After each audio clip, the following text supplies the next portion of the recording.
Dans le dernier numéro de Gala, en kiosque le 30 mars 2023, Isabelle Boulay s'est longuement épanchée sur sa vie. L'artiste canadienne est notamment revenue sur ce drame survenu dans son enfance, un soir de Noël.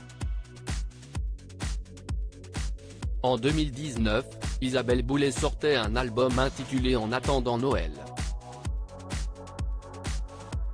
Un disque de reprise des plus grands tubes de cette période de l'année, qui n'a pourtant pas toujours rimé avec bonheur pour l'actuelle compagne d'Éric Dupond-Moretti.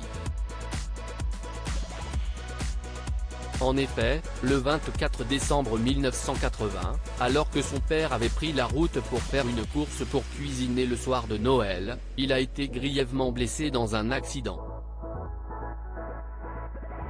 Il s'est retrouvé entre la vie et la mort, transféré d'urgence à Québec. Moi j'avais 8 ans, je devais chanter à la messe de minuit. J'ai été prise en charge par ma tante, avait expliqué l'artiste parisienne il y a 4 ans. Son père a été placé dans le coma et a été hospitalisé pendant des mois. Âgée de 8 ans, Isabelle Boulay a perdu son insouciance.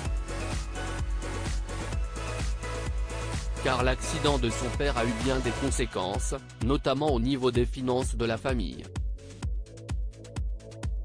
Dans les pages de Gala, ce 30 mars, celle qui était fan de Mireille Mathieu quand elle était plus jeune, au point d'adopter sa fameuse coupe de cheveux, a de nouveau évoqué cette période difficile. Isabelle Boulay s'est éloignée de son père après cet accident. On a vécu grâce aux aides de l'État. Mes parents ont fini par vendre la maison familiale, ont divorcé. Je suis restée avec ma mère, qui est devenue couturière, mon père est parti vivre dans la forêt, a expliqué la mère de Marcus, âgée de 14 ans.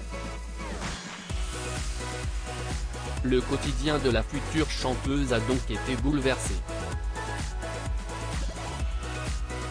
Pendant mon adolescence, je rentrais le midi pour faire à manger à mon frère et à ma sœur.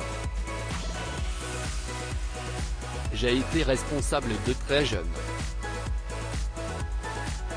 À cette époque, je me suis éloigné de mon père. Je ne voulais pas que sa tristesse me contamine. On s'est retrouvés plus tard, a-t-elle indiqué. Avec le temps, Isabelle Boulay a en effet noué des liens très forts avec son père.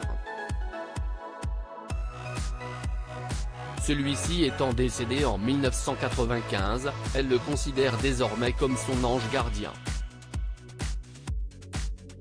Tous les 24 septembre, jour de sa naissance, je me suis rendu compte que la vie m'offre un cadeau inattendu.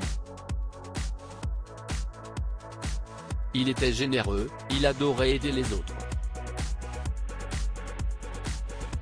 Il n'a pas accepté que son accident le diminue physiquement.